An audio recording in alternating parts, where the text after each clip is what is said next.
I always like to remind everybody I started when I was 18, which is true. Damn. It's like a two-edged sword. Like it's great to have lasted that long and still be doing it. But then, like, because I feel like I'm 20, I hear that. I'm like, how is that possible? It's just nuts. Anyway, joining us now is a guy that is a kid compared to the ancientness of me. But he's been doing it a long time, too, with his band Avenged Sevenfold. Haven't talked to him in a while. Looking forward to catching up. He is the band's lead singer, M. Shadows. Matt, what's going on, brother? What's going on, man? That's crazy. You started the year I was born. To make oh, you feel now even you're older. killing me, dude. That's amazing. Are you 40? You're 40 years old? Bro. Thank you. You're 40? I'm 41. Yep. Creeping up there. You know, that's crazy to me, too, because I think of, like, Avenged Sevenfold, they're kids, they're youngsters. I mean, you were youngsters when you started, but how the hell did you turn 41, dude? I don't know, man. We started when we were 17. Most of us didn't graduate high school. We went straight into Warped Tour. And we haven't looked back since, but now, you blink your eyes once and you're 41. And I think that kind of happens to a lot of people in life, right? Where you kind of go, where the hell did the time go? I've got 2 kids now. We've been a band for 23 years or so. It's kind of crazy. Did you graduate high school? So I got my GED. So what had happened was, when we were 17 going into our last year in high school, we got an offer to play Warped Tour. We started playing shows, which meant that we kind of weren't going to school as much and we were doing these other things. We got our little van and we were driving around. Johnny, who was 2 years younger than us, sophomore, we just pulled him out. He never even came close to finishing. But we didn't do the traditional, finish high school thing. The Rev and Sin, they were 1 year older, so they did finish high school. But me and Zachy, we were right on that age where it was put all your eggs in this basket and go.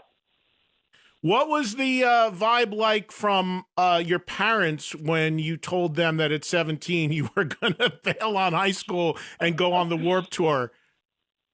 My parents were big supporters of us doing something productive. And, I remember the first time we got offered to play like Belgium, they got me a book on Belgium. And, like all these things, they were excited, but I don't think my dad was a big fan. He's a big rock guy. So he was really getting into when we started doing Wake in the Fallen and stuff. And I think he saw some potential there.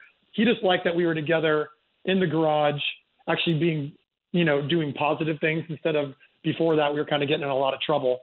And so it wasn't that bad. I think it was just kind of like, it was cool, but it got cooler and cooler, obviously, as success came.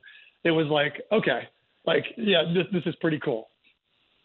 Did you guys have, when you're on the road that young, did you have like parents or chaperone or anybody keeping an eye on you? Because some of you guys are not even adults yet. So did you have anybody, out there with you looking out for you? Nope. We just took our van and we just went out on our own with a, old school map. A map from the gas station, which is crazy now. You think of Google Maps. And we would just ride around the country. Most of our shows in the beginning didn't even happen, or they were in front of 5 people playing coffee shops that we would, connect with the local hardcore scene and say, hey, can we come in and play? And we'd set up our own tours with bands like From Autumn to Ashes and Atreyu and some bands from the East Coast. And we'd just meet up and kind of trade shows. And they would be in like rehearsal spaces, or they'd be in coffee shops, or they'd be in these little venues, and we'd show up and half the time the shows didn't happen. And half the time there was 5 people there. And every once in a while you'd get like 300 people there. And so that was kind of our life. But we didn't have any chaperones. No one knew where we were. I think at the very beginning of cell phones, we didn't really have the internet. So it was just kind of, we were out there just doing our thing and call from a payphone every once in a while. Yeah, because I remember one of the youngest band I ever saw on tour that I can remember is, it was about 20 years ago. And I was good friends with the guys in Buck Cherry, and they were just coming back doing their second run. And I went to go see them at a club in Pennsylvania. And I remember talking to those guys, and I go, who's the opening act? And they go, it's this band called Blackstone Cherry. And I was like, that's Buck Cherry, Blackstone Cherry. That's kind of funny. And he's like, yeah. He goes, go see him. And I went out by their van or something, and they were so young. And I remember they had like I think one of their parents or something rightfully on the road with them at that time.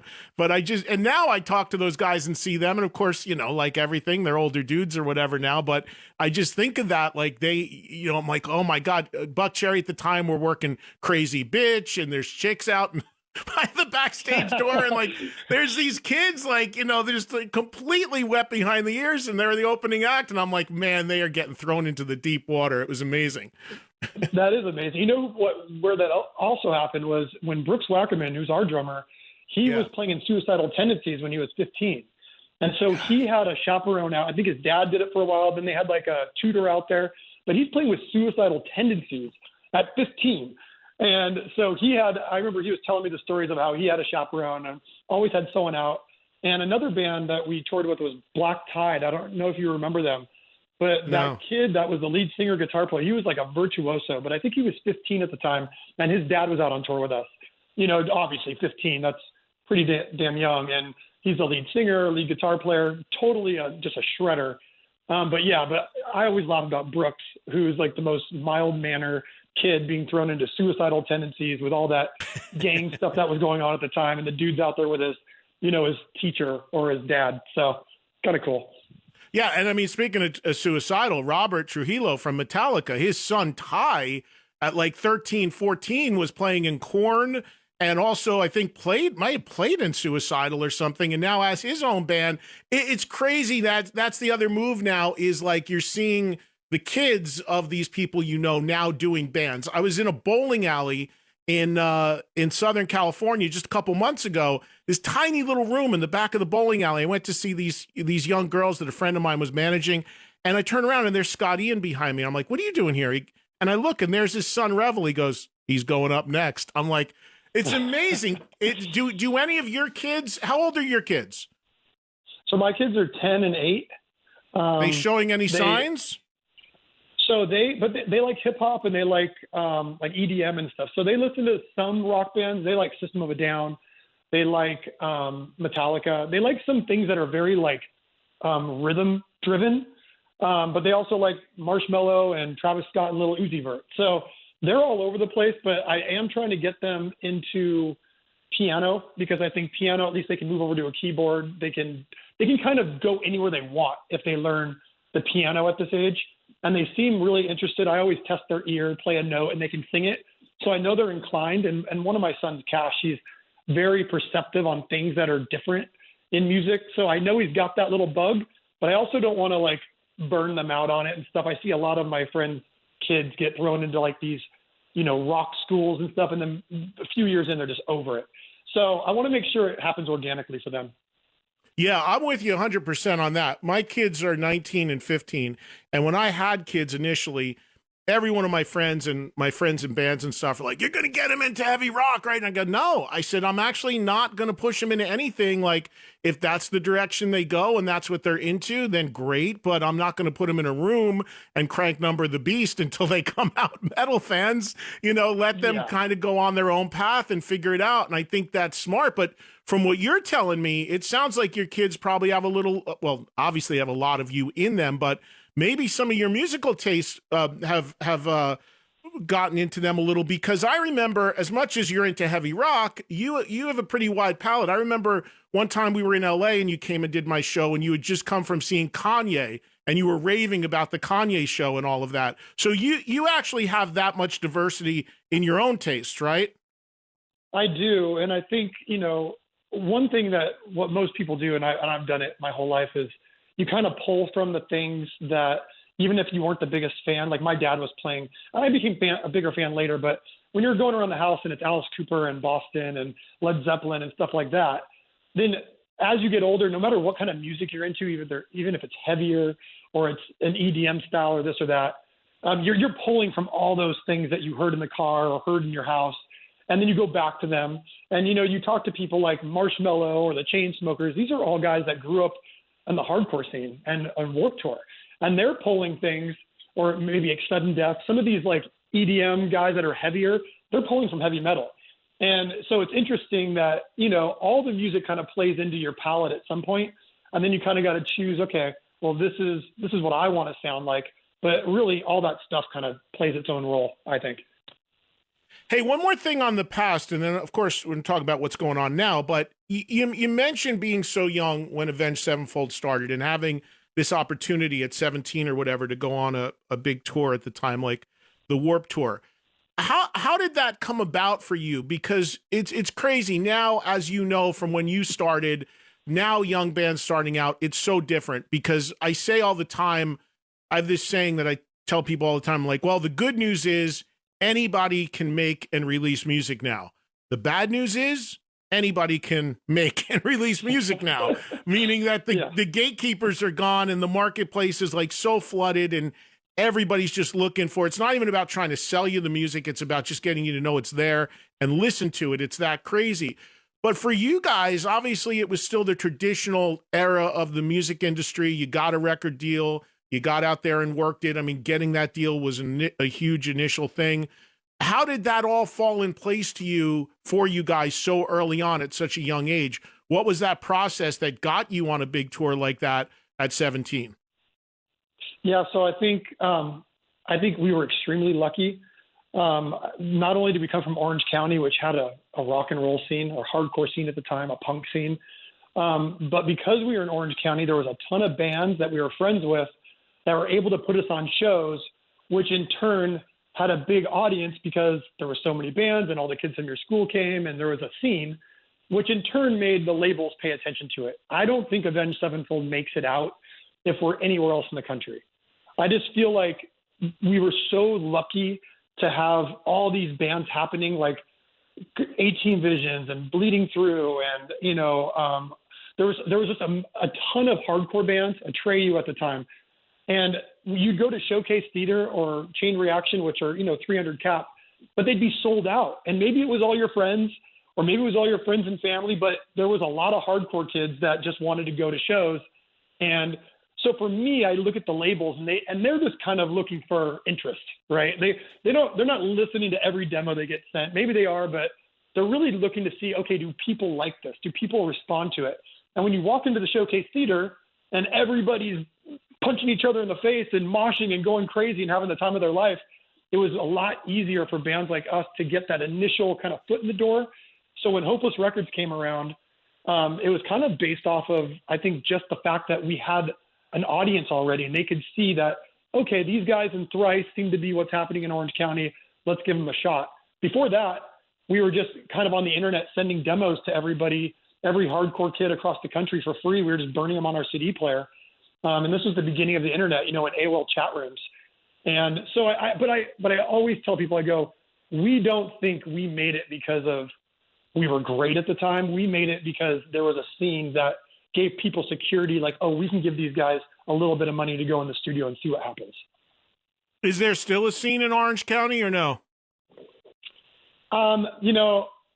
There is. I mean, Orange County is kind of like the bedrock of a lot of punk rock, a lot of hardcore, but I wouldn't be able to speak, really, I guess, clearly on it because I'm not in high school anymore or college when there's probably different scenes happening.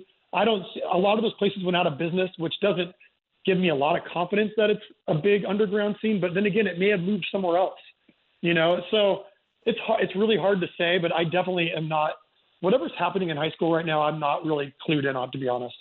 Right. All right. Well, listen, let's get up to speed here because, I remember, I don't know, it wasn't that long ago, maybe it was the way time's moving.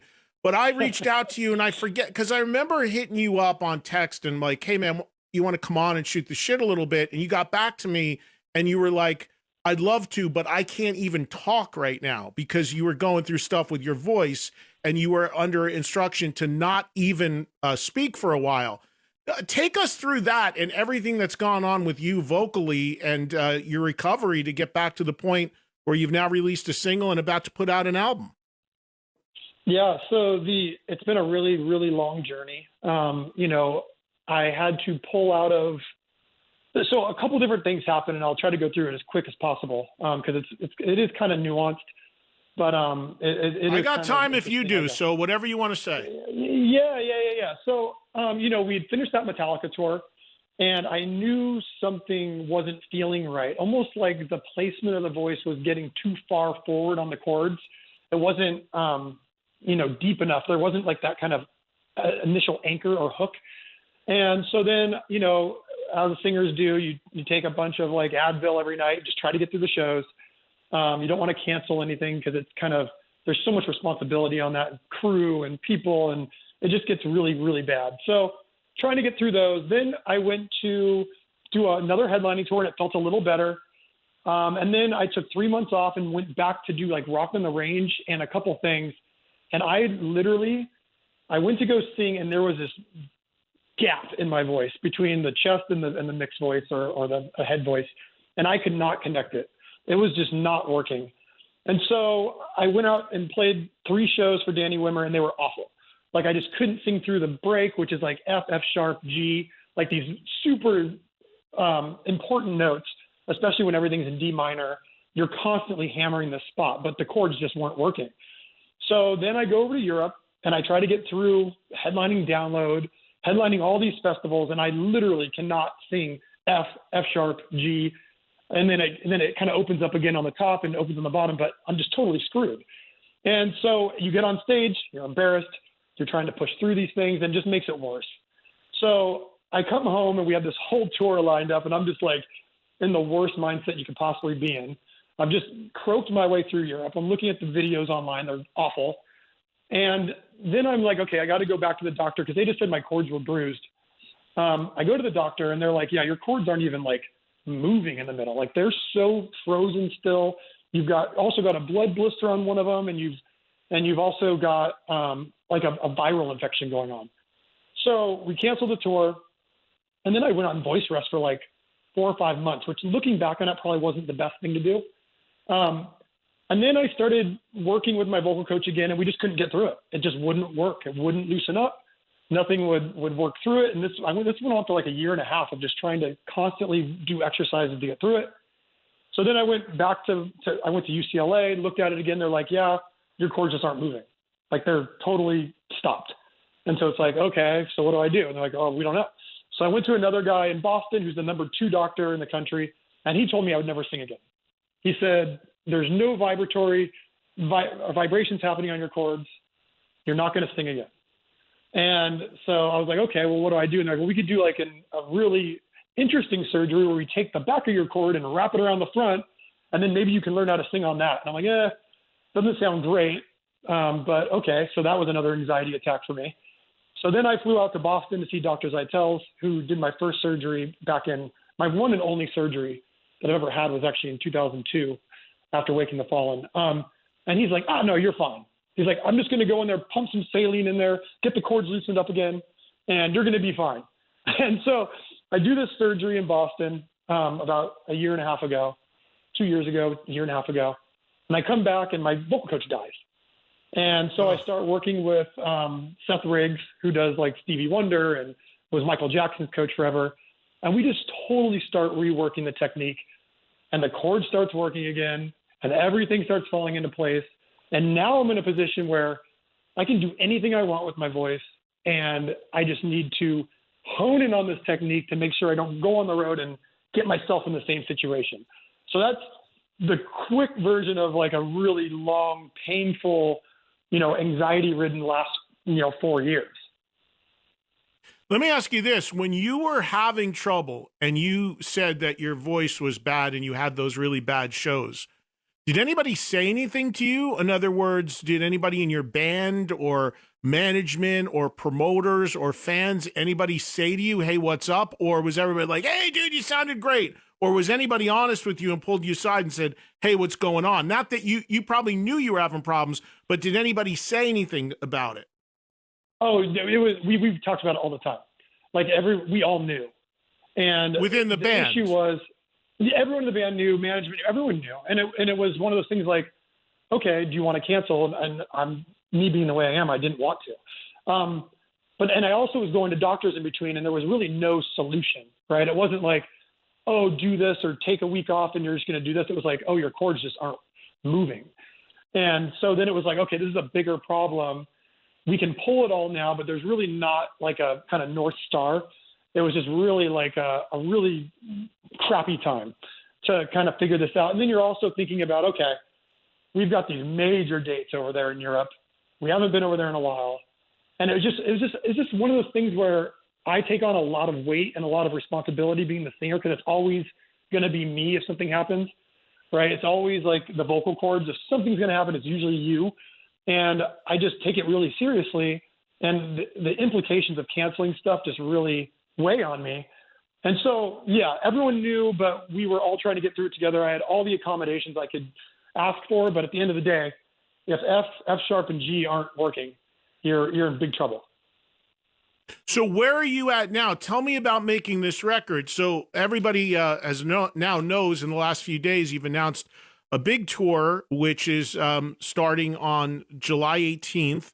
You also have a new album, your first in 7 years, coming out June 2nd, Life is But a Dream. First single and video is out now for the song Nobody. Tell me about making this record, and also like what's going on in your head as you're recording the record, knowing you're coming off of all this vocal drama. Yeah, so we didn't start like kind of picking it up again until I knew I could get through the record. And then once I got in there, I realized that there was it was a very good time for me, right? It was like, okay, I can do a bunch of things with my voice. Every song has a completely different vocal approach, which is different for us. On every song before, I would kind of just blare through them, and it was kind of like a straight line from, A to Z. Like it's like that screamy, yelly, singing that I would do. This record is a lot different in the sense that every song is going to have a different kind of color to it, especially vocally and guitar-wise, everything. But so once I got in there and I realized, okay, this is good. I can sing in the studio. Not sure if I can sing on tour yet. And so after tour, we instantly got into rehearsals and just started working in all the old songs. And again, the part of the vocal cord that needed the most work, F sharp, F, G, those are hammered constantly. So I just had to keep going back in there, learning how to place my vowels, learning how to really get the chord to fire in the perfect way, but without a lot of pressure. And so that's where we're at now, where it's been really, really good. I'm really, really confident on it, but I'm very well aware that rehearsing in a controlled environment and then running on stage and there's 60,000 people and you start pushing it or you make one wrong move, it can all fall apart. So my mindset right now is just being very cognizant on keeping this thing like tight and ready to go. And what have doctors or vocal coaches told you as you're about to undertake this massive tour and all of this? I mean, as far as a regimen, have they told you things to do, not to do? I imagine, it amazes me, Matt, when I see singers, because I mean, the late great Ronnie James Dio was a dear friend, and I used to sit in his dressing room and talk with him up until the second he walked out on stage. He never did a warm up, a warm down, nothing. Yeah. And then you see singers that go out and like for 2 hours they're screaming into a towel and they're doing warm downs and they've got this whole process. I imagine you've gotten some instruction on what to do and not do when you do hit the road, right?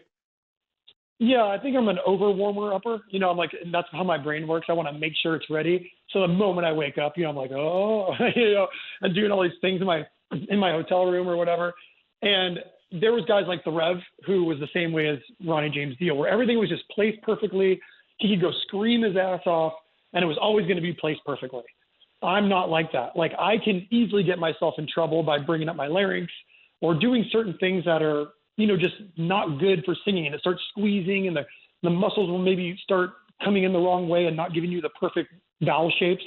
But there's other people that literally, they would be screwed if they even took a lesson because you don't need to teach them. They just do it naturally, especially getting through that kind of bridge area that is tough for singers.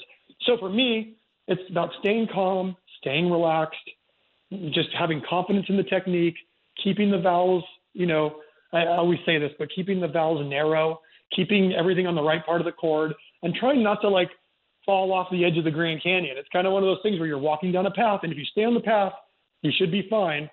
But you put yourself out there in front of a festival, and you kind of want to stick your leg over the edge. That's when you get in trouble. And then once you get in trouble once, and the chord gets rattled, and then you got to show the next night, and you got to show 2 nights later.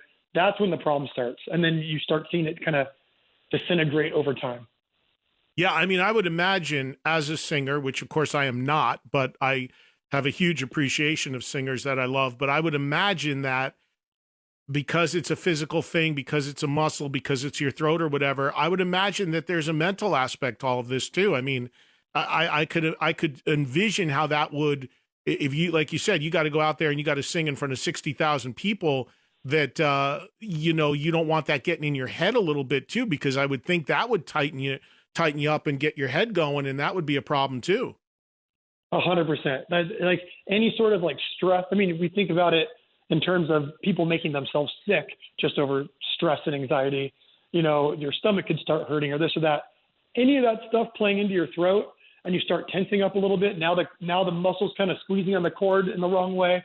All of a sudden you got to push a little harder to squeeze through and your larynx starts coming up to help. And all of a sudden it all falls apart. So it's a total mental game. You know, I was talking with Mike Shinoda recently because him and Chester went to Seth Riggs as well, who I'm using now. And they ended up going to a couple different vocal coaches, and they said the biggest thing for us was having fun and realizing that singing's easy. Just go out there and it's not easy, but think of it as being easy and just go out there and be free, because if you don't, then everything starts tightening up. It's like LeBron James trying to play but not stretching and then, you know, being super nervous with the ball. It just wouldn't work. And so it's all these things that are playing into it where, you know, the other people in the band don't necessarily have to deal with it as much. They do. Drumming is very physical as well, but the chords being inside your throat and not really being able to see what's going on kind of sucks. And last thing on this, because I've talked to so many singers, and like I said, for me, like if I don't like the singer, I don't like the band. That's the beginning and end of everything with any bands that I like. But in talking to singers over the years, like people have struggled or have recovered from stuff, like a guy like Tom Kiefer comes to mind. Tom didn't sing for 13 years. He went through hell. And now you go see him and it's amazing what he can do. And I remember I went to see Rush on the last tour they did. And I was talking to Geddy Lee, and Geddy, you know, look, that stuff is in the stratosphere, some of that Rush stuff, which he struggled with in the last 20 years that Rush were touring. Then I go on the last tour he's doing, and he sang like the best I'd heard him sing. And I brought it up to him after I saw the show. And he had told me something I'd never heard before. I said, "What'd you do?" And he said, "I talked to some people," and he goes, "It was a diet thing." And I said, "A diet?" He goes, "Yeah." He goes, "I cut out all dairy and it helped my voice." So it's amazing the stuff you hear from when I guess you start talking to people about how people figure it out, whether it's diet, whether it's exercise, whether it's vocal exercise, whether it's breathing, whether it's actually like Tom had, which like actually like a physical thing that happened, whether it was a rupture, I forget what Tom's whole thing was, but there's all these different reasons for it. And I guess through process, you figure it out after time. Yeah, I think so. One thing I see on the internet a lot, and I think it's a complete false thing, is, you know, that as people get older, they get worse at singing. You can actually keep your whole range and continue to grow your range the older you get. I've seen it with many people. I'm seeing it right now when I'm 41. Like, I'm going to keep training. It's like my passion, my dedication to it is crazy. I'm going to continue to become a better singer as time goes on. And I have no doubt that I went from "you're never going to sing again" to now the chords are working perfectly. Now I have all this ability to do kind of what I want to do and mold the songs how I want to mold them. But I think it's just the work you put in, or things like diet where, yeah, you're getting acid reflux and your chords are kind of fried on the edges, right? Like, that's not going to work. You need to get that out of your diet. Like there are little things, but I hate seeing things like, oh, this person's old, or they had a bad show, or there's like a bad 6 months or a year of shows. It doesn't mean your chords are fried. That means that you're doing something wrong and you got to figure it out. And so that's kind of what I love about singing. It's not like, oh, you're in the NBA from when you're 20 to 35 and then you're out because you got too old. I really think you can keep it going if you dedicate yourself to it and you kind of figure out what's going on. Yeah, and look, I call them the freaks, and I mean this in the positive sense, because there's this group of singers, 70 plus is the category for me. If you're 70 plus and you can still sing amazingly well, that I call these people the freaks. And for me, there's freaks out there that are really inspirational and support what you're saying. A guy like Glenn Hughes, a guy like Sammy Hagar, Steven Tyler, Robin Zander, people like that that are as good as they've ever been, and they're 70 plus. So as a singer, that's got to be something you can look towards as well and be like, yeah, it is possible if you do the right things at the age you're at now. Yep, it's technique, and a lot of those guys are natural, right? And a lot of guys it's going to be harder for. For me, I like to get myself in a lot of trouble. I don't like that about myself. That's just how I sing. Right. But I just think that if you can keep yourself out of trouble and keep yourself dialed in, there's no reason for the chords to break down and get what we see a lot of times where there's huge breaks in the bridge, right? We saw it with Bon Jovi recently. We've seen it with lots of people. A lot of times that's a technique thing, and it's the chords not having the kind of ability to close properly anymore, and you got to just train that back. It doesn't go away forever. You can train that back, and it's got to be a focus, and you got to dedicate yourself to it. It takes hours a day. But if you don't dedicate yourself to it, those things will start to slip. So, yeah. Yeah, it's funny you mentioned Bon Jovi because that was something that everybody talked about on the last tour. And I just saw an interview with Richie Sambora because there's rumors he might come back and they're going to do like a 40th anniversary deal and all that. And Richie said in the interview, he goes, yeah, I'm good. I'm down with it. He goes, but John's got to figure out what's going on with his voice. He's got to figure that out. And, he's historically gone to these different coaches and had issues throughout his career. So hopefully he can, because it really sucks when you see a guy that's got that many huge hit songs and you want to hear them somewhat like they used to be. And to see him go out there and struggle like that, you wonder what's going on. It really sucks to see for some of these iconic artists. Yeah, for me, like listening to Bon Jovi, that's obviously what's happening there is the chest voice isn't built up enough at this point. What happened to me was, I was singing so high that I was really relying on this very strong head voice. And then one day the chest voice just decided to give out, but you need both. You need both to feel like one big, like elastic band. And what's happening with him is you can hear it. It cracks around the F, G, right in the bridge where it would for a male. And he just needs to strengthen that again. And a lot of that is just chord closure. And someone needs to go in there and you just need to work on it 4 hours a day. And it will come around within 6 weeks or so. But it's just, getting someone to do that is tough sometimes. You kind of touched on this new album you have coming out. Again, first in 7 years, Life is But a Dream, June 2nd, for the long-awaited new Avenged Sevenfold album. But you kind of talked about this already here, and I've seen some other press you've done as well, where this album has a lot of different shadings to it. Like even vocally, you're doing different stuff, musically different stuff. But is it a concept record as well? Is it all tied together, or is it not? So it's tied together in the way that we're exploring themes about, existentialism and absurdism. Obviously some of this stuff is based off of, the French philosopher Albert Camus and different sorts of existential ideas.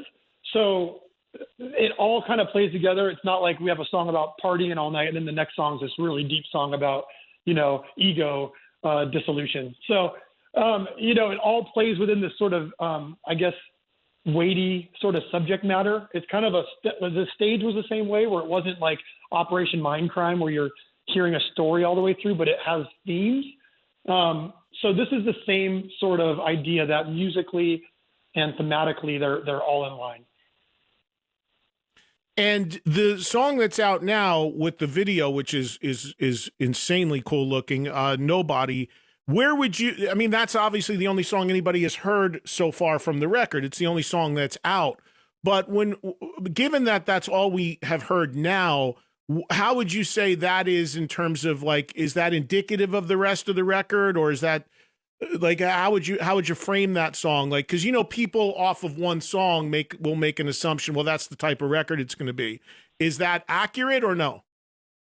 Yeah. So I've sent this record to a few people, that I know, and they come back, they've already heard Nobody, and they come back and they go, I can't believe where this record takes us. So there was no good song on the record to put out and go oh, this is a representation of, you're going to understand everything if you hear this, right? So we were in a situation where it just doesn't really play by the rules in terms of what's going to go out on the radio station and work that everyone's going to get it. So we basically, the way I would describe it is the record has a bunch of vast colors and they stretch as far out as possible. Think of the universe, and nobody sits in the middle, and it's kind of like a black hole.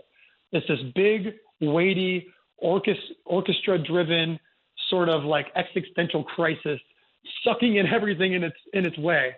But the rest of the record kind of reaches out very widely and paints with bright colors, where this is kind of black and white and very dense, if that makes sense. And did you do this during COVID, or was this done after?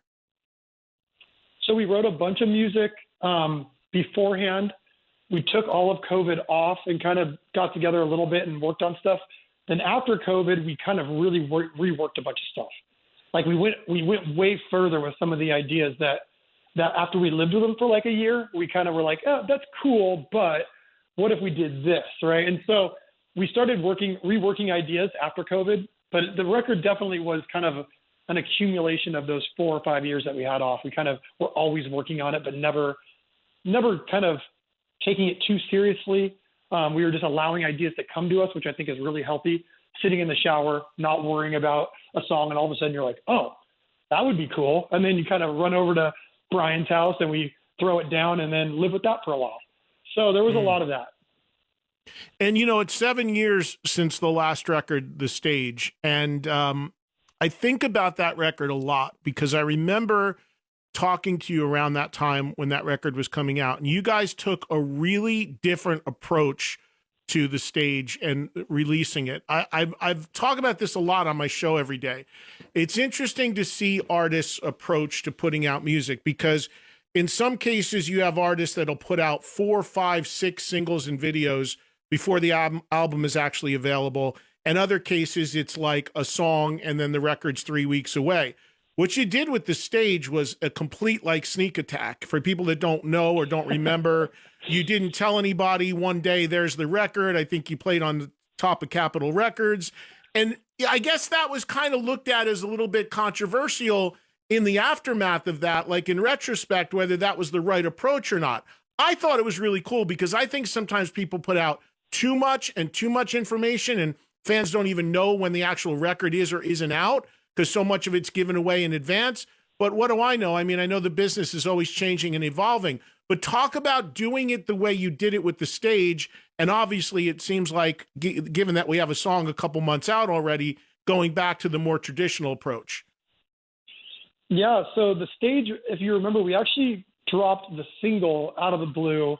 And then 2 weeks later, we dropped the record without announcing anything. And I think there's a lot of like really snarky headlines that like to get made of it. If you actually think about it, we were looking at numbers with Capitol Records at the time. And I remember the last 2 records we had done somewhere around 180,000 records the first week. And they said that because of the trending of the music industry, they expected The Stage to do 120,000, right? So that would be in line with whatever. And we wanted to do this surprise release. I think we thought it was going to go better than it did, but at the end of the day, we still stand by it. We think it's a really cool part of our legacy that we did it. We tried something new. The record came out and did 80,000 records the first week, and everyone called it a failure. And then they just wrote it off. And we had a bunch of backlash from radio stations that said they felt out of the loop. They didn't want to support it. We had a lot of people that turned their back on us because we didn't like let them in on the secret. And we thought that was really interesting because really, that's ridiculous. I know. I think it's so cool that you did that. And we don't dislike you. We just can't tell you because someone will know at that point, right? Like it was really a secret. So we had a bunch of weird stuff that happened, but it also taught us a lot about the industry and how much we don't really want to play by the rules anymore. On this record, we're breaking a lot of rules with what we're doing into Web3. We're breaking a lot of rules what we're doing with ticketing. And then also the music is very abstract, but we're going to put out one song. I hope we don't get asked to put out another single. Our plan all along has been one song and then live with the record. But I know the pressure will be coming because this day and age, 4, 5, 6 singles, show everybody the record, keep the numbers up, the algorithm needs it. And then you're stuck in the situation where the whole record is ruined by the time the record comes out. I agree with you completely. I mean, I'm so glad you said that because You know, the way you did it with the stage, and again, you're a little younger than me, but I mean, that's how the business used to work. You got to, being in radio my whole life, you got a song a couple weeks out, then you got the full record, and that's it. And I know there's this mentality, it's like, oh, well, everybody's in the singles and streaming world and all of that. But I do think so many artists give so much away before the record comes that it's anticlimactic when you get the record and you already heard half of it, or maybe saw videos for half of it already. It's like, well, what's the point, you know? So I think it's great that you do that. Yeah, then you're just skipping through all those songs because you're sick of them already. Right. It's like, exactly right. You know, it's like okay, I've already heard track 3, 4, and 7, and then here's the little, now I'm filling in the blanks. Okay, well that's not a record experience, and I am all for, if you want to be an artist that puts out singles and EPs and does whatever you want to do with your music, I think that's awesome. But if you write a record that needs to be heard like a record, which this is, then you need to release it like that. So I'm all open for anything anyone wants to do as long as it makes sense for what you're putting out. Yeah. So what you're saying is if you have your way, that Nobody will be the only song we hear or the public hears from this record until the record itself is out on June 2nd. Yes, and we will trudge through the you know, it's going to be a battle because they're going to go, look at your algorithm's down. People are not Googling you anymore.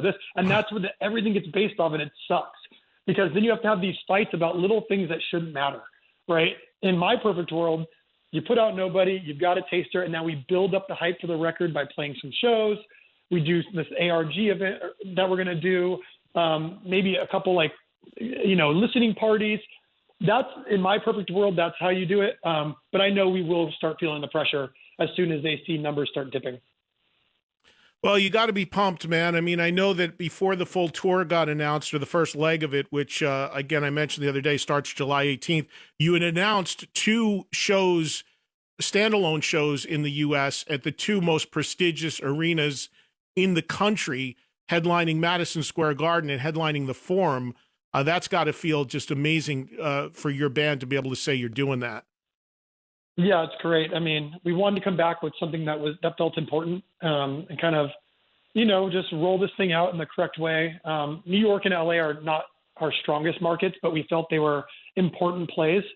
And it's great. The Forum sold out. MSG is going to get there.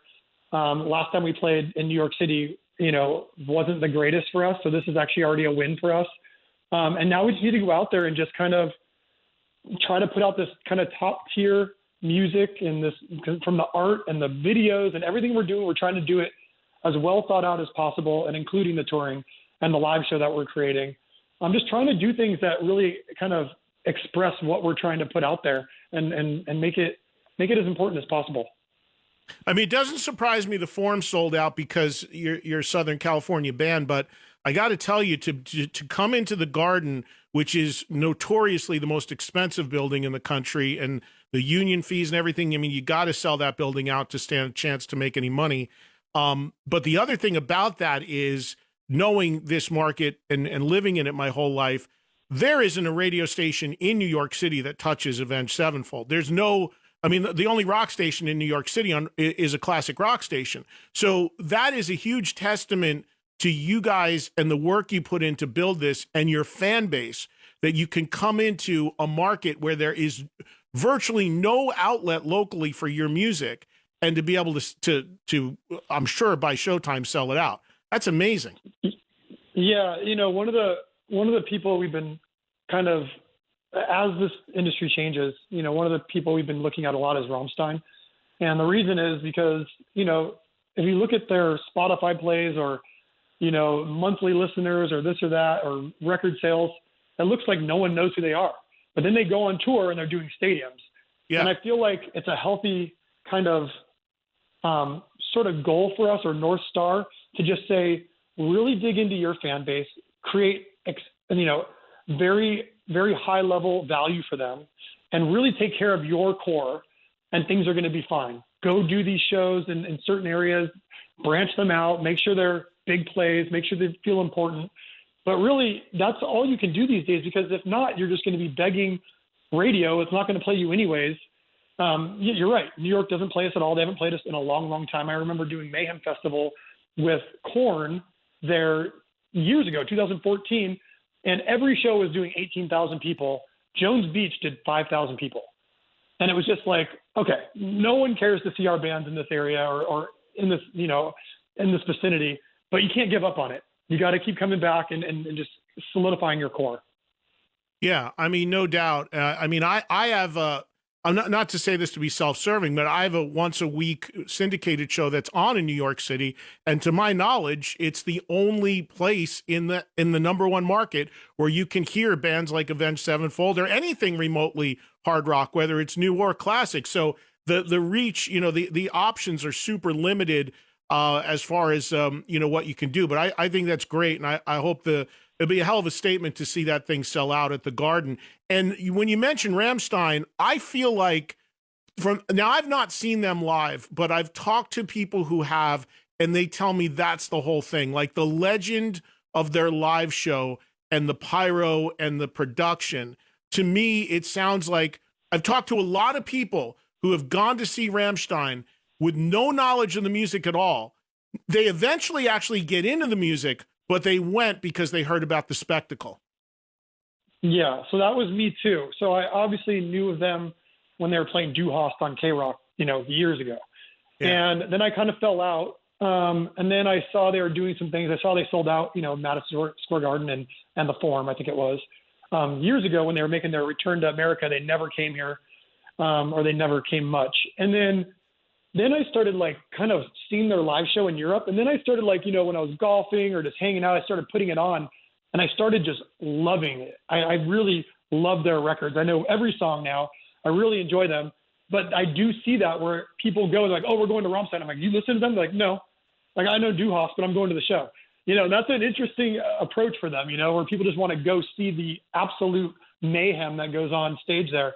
But I do think it is a good way to get people into your band because a guy like me, who I was into other stuff, I just didn't really care for that sound. Now I absolutely adore that sound. I love what they do with their music videos. I love that they just don't seem to care. And so it's really attractive to me. So I'm kind of looking at them and going that's a cool way to approach it, especially when you don't have MTV and you don't have K-Rock and you don't have these people blasting your songs anymore. There's no other drivers. Kind of got to do it yourself. Yeah. Listen, man, I appreciate all the time. I don't want to be the guy responsible for killing your voice because I made you talk for too long. No, I'm good. So one last thing, and I'll let you go. You mentioned this a second ago, and that is ticketing. Ticketing is something really big in the news right now. Whether you just see what Robert Smith of The Cure just did, where he went after the Ticketmaster fees, actually got some of them refunded back to the fans. I just saw Brian May from Queen. They announced a tour the other day, and they said that they are going to do this thing with Ticketmaster where you cannot resell above face price. There's a lot, of course, Pearl Jam years ago took that battle on at a different level, but there's been a lot made up of the ticketing in the wake of the whole Taylor Swift thing that just happened. You guys are also going to, and you touched on it earlier, do some stuff revolved around ticketing for the tour you're doing. What can you tell us and what can you tell the fans about what the experience is going to be like to get an Avenged Sevenfold ticket to try to protect them a little bit? Yeah, I think it's such a nuanced conversation, and there's a lot of misinformation on many sides, right? And a lot of the artists, they don't want to admit to opting into a lot of these things. That Ticketmaster is basically giving them an option to say, okay, well, the money is going to go okay, so number one, do you want the audience to pick the value of the concert tickets? If you do that, you have to have a free market. You have to allow people to resell. And Ticketmaster, so it's not a problem in sports. No one complains. No one thinks they're buying the ticket straight from MSG. They know they're buying it from some guy that owns season tickets or whatever. And it's never a problem with that. But with music, it gets very emotional. And so the people that get the tickets want to have the ability to resell. It's kind of their freedom. They bought it. And the people that don't get tickets are pissed off about that because they want to be able to get the tickets at that lower price. And then if you think about it, the scalper comes in, he makes $2,000 off your $500 ticket in the front row, and he makes more money than the band makes, essentially, on that ticket. And so Ticketmaster came in and said, well, here's what we'll do. We'll do this dynamic pricing thing where the tickets raise up when ticket levels are high and people want these, and they go down when there's less activity. And that's what Bruce Springsteen got in trouble for. Many artists have gotten in trouble for that. Even though they haven't come out and admitted that they opted into that, they 100% surely did. Because you would have every manager and every CAA label in the world going, well, where the hell did that money go to Ticketmaster? Right. So it's very nuanced, right? And so it's a hard problem to solve because, yeah, artists want to go out and make the fair market value for their art, but it doesn't look good to say that because the fan's going to go, well, I've been with you since day one and I'm a working class American and I want a $50 ticket. You guys used to have $50 tickets and now they're $200. And so you're in this really crappy situation with it. What we've done is we've implemented Web3, which allows our fan club, which have these tokens that allow them to get tickets before the rest of the venue goes on sale. And okay, so hold on. Let me stop you right there. Matt, let me stop you right there. What is M3? Yeah. You said you implemented M3. I'm not good with the NFT world or tech world at all. What is M3? So I don't think I said M3. What did you say? You said you implemented something.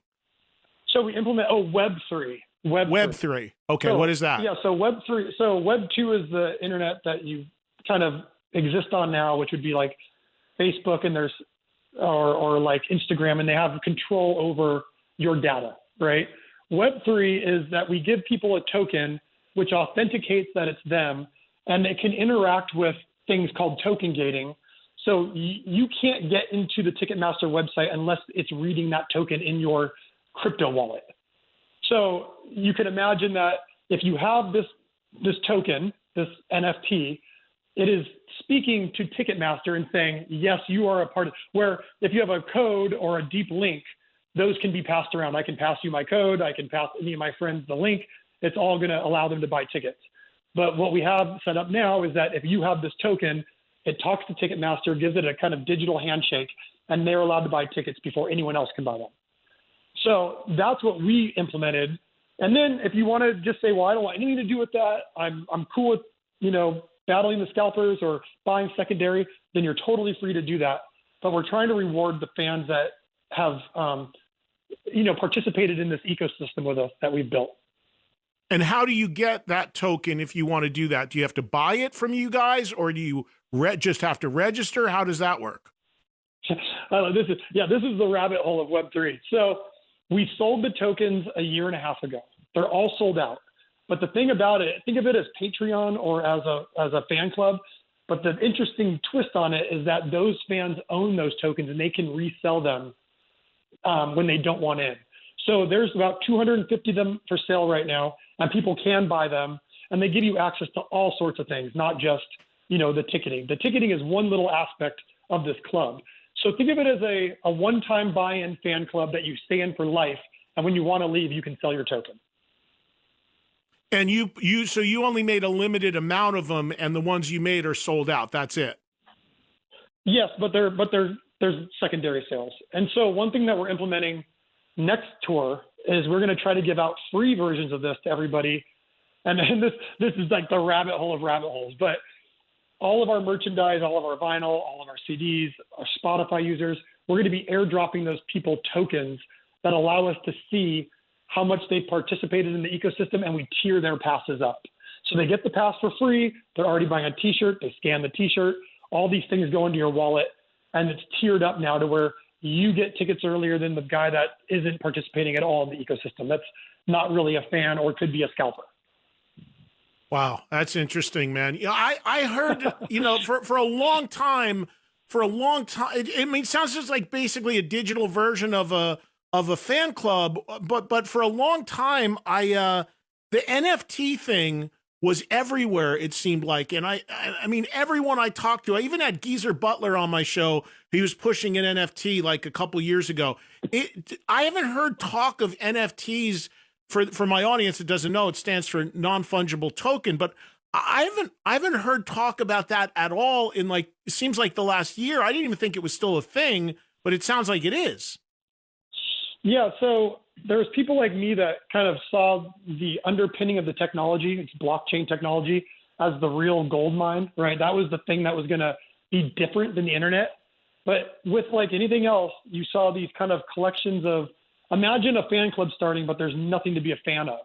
That's what a lot of NFTs were, right? They're just like, I'm going to buy this and I'm a part of this community. And then as soon as that kind of shine goes away, people are like, these things are a scam, right? Like, I didn't get anything out of this. Why do I have this? But if you look at people like Nike and Adidas who are implementing this, Starbucks is doing their new rewards on the blockchain, which are all NFTs. They don't use that word, but they are. Reddit did it with their avatars. They're called digital collectibles, but they're NFTs. And so if you look at it from the perspective of how can we connect our fan base with this kind of creative or connective tissue and kind of reward them, think of it as American Airlines miles, but on the blockchain where there's no American Airlines kind of dictating what happens. It's really just being done by data. And so that's where I always saw this thing going, and that's why you're starting to hear about it again, because that kind of digital casino, flip things, make money, sell stuff for no reason, that kind of has gone away, but it's also left a really bad stain on what the technology can actually do. I got to ask you one last thing, just since we're having this conversation. Are you a crypto guy? Are you a crypto guy? So yeah, I bought crypto in 2015, 16, Bitcoin and Ethereum. And then as NFTs started coming out with CryptoPunks, I was collecting these things because I saw them as kind of the first digital images on the blockchain, which I felt was important. I was doing that in 2020. And then the idea for this club came up because I started seeing all the things we could do better for the fans, started coming up, and then we released it in 2021. It sold out within a couple months. And then we've had 2 parties since then where we've had parties, we've dropped them pieces of music, we've shown them behind the scenes stuff, and now we have integration with Ticketmaster, which is just massive because the one thing fans will complain about is we couldn't get prices or ticket pricing that we liked. We couldn't get front row, general admission was already sold out, and these people are all protected from that. So one at a time, we're kind of knocking down some cool barriers here. Really cool, man. Listen, I kept you a long time. I always enjoy talking to you, man. And I always learn something from you too, because you're tied into this stuff way more than I am as far as that world. And it's really interesting. And I congratulate you, man, on your career and how you've built this thing and the work you put into it. And I'm happy your voice is back, and I hope it holds. And sounds like you got a busy, probably couple of years ahead of you easily. So, congrats on everything, man. You know where to get me if you need anything. And everybody check out the album, which I'm assuming there's all the pre-orders and all of that going right now, coming out June 2nd. As Matt just said, probably the only song you're going to get from it before that, if he has his way, is Nobody, which is out now with a very, very cool video, and the tour kicking off on July 18th. So get your NFTs and find them or scalp them or whatever you got to do. And but if you're an older dude like me and you just want to try to buy a ticket, you can do that too, right? Absolutely. Yep. Well, Eddie, I really appreciate talking to you. I always appreciate your insight, and congrats on 40 years, man. Thank you, man. I appreciate that. And I'll talk to you soon, man. My best to the guys, and hopefully see you somewhere soon. All right. Thanks, man. Talk to you soon. All right. Bye. See you, man. Bye-bye. There he goes, everybody. That was just an hour solid without commercial interruption with M Shadows from Avenged Sevenfold right here on Trunk Nation, Sirius XM, Faction Talk, and of course the Sirius XM app. And look, I mean, here's the bottom line. No matter where you land on that band, if you're a fan of them, if you're indifferent, if you're not a fan of them, you got to appreciate what the hell they've done. Coming out now, whatever it's been, 20 years since they started, to be able to carve out the career they have carved out. You just heard they're about to go on a tour headlining arenas. They've already sold out the Forum in LA, close to selling out the Garden. And they've not been active for 7 years because of all that vocal stuff you just heard him dealing with. But to the way they tie into their fans, you can hear it. He's a really smart guy. And he really forward thinking in terms of the way to do things and market things and what they've done with, as you just heard, NFTs and the thought that goes into the way they roll stuff out. Really, really appreciate, where he comes from on all of that. And always a real interesting guy to talk to in my years of doing so. So huge thanks to M Shadows of Avenged Sevenfold. Great stuff in that last hour. And if you just tuned in and you're like, wow, I just missed an hour with the guy, all you got to do is rewind or go to the app, as I tell you all the time. As soon as we're done here live, just before 5 Eastern, Joel will get the show up for you on the